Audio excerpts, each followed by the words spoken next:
The storm roared like an angry beast, rain pounding mercilessly against broken streets.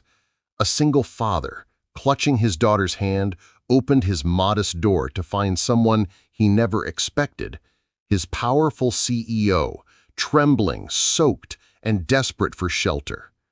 What happened inside that small house changed both of their lives forever. Before we start today's story, leave a comment below and let us know which city you're watching from. And at the end, don't forget to rate it from 0 to 10. Now, sit back, relax, and enjoy the story. The night began with chaos. Trees cracked like bones in the wind. Streetlights flickered, and the storm showed no mercy.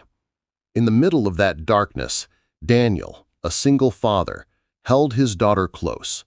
The roof above them moaned against the weight of the storm, but his heart was steady.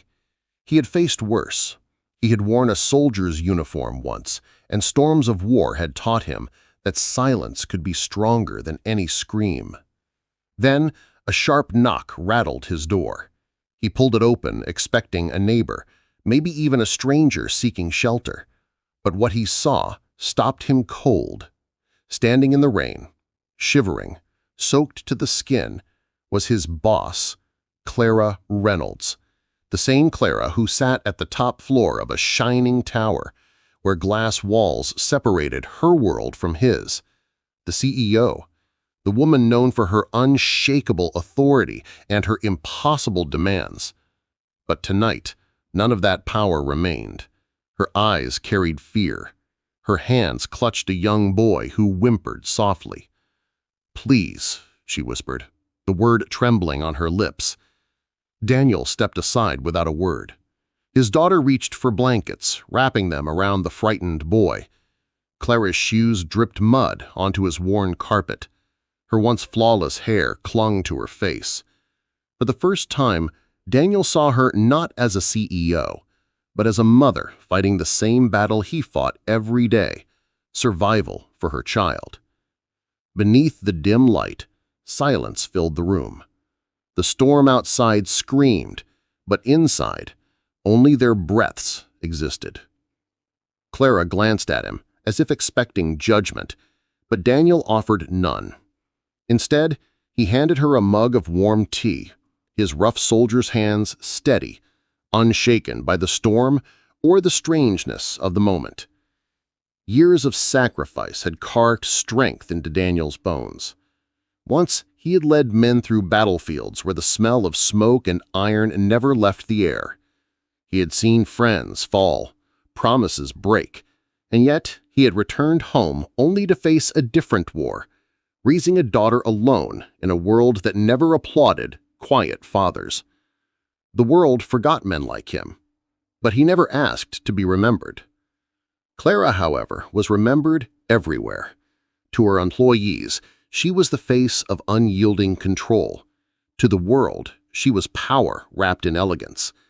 But in this storm, she was only human. She sat on his old couch, staring at her hands, ashamed of her weakness being seen. She had always believed she could stand alone. Until tonight. The hours dragged on, the storm unrelenting. Daniel's daughter slept curled under a blanket, the CEO's son at his side. And then, as the dawn broke and the rain slowed, Clara finally spoke what weighed on her heart.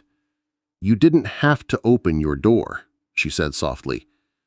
His eyes lingered on his sleeping child, then on hers. His voice calm, almost a whisper, carried the weight of a lifetime. Storms don't care who you are, and neither should kindness. Her eyes glistened with unshed tears. Power had never spoken to her like this. In boardrooms, people bowed to her name, but in this modest home, respect came not from fear, but from silent honor. By morning, the storm passed, leaving broken branches and a wash-clean earth. Clara stood at the door, her son's hand in hers. She looked back at Daniel, his daughter clinging to his arm. For once, words failed her. She saw in him a strength that could not be bought, a strength that no title could command. And in that silence, a truth was born. The powerful woman who led thousands had been led, if only for a night, by the quiet honor of a single father. She left with one line that would stay with him forever. Some storms reveal who truly leads, not in towers, but in homes. Some storms strip away our titles, our pride, our masks, until all that is left is our humanity. Daniel's story reminds us that true strength is not in what we command, but in how we serve. Respect is not earned by fear, but by silent honor. Wherever you're watching this from, let us know in the comments, what did this story mean to you? And if you believe silent heroes like Daniel deserve to be remembered, subscribe for more stories that honor their strength.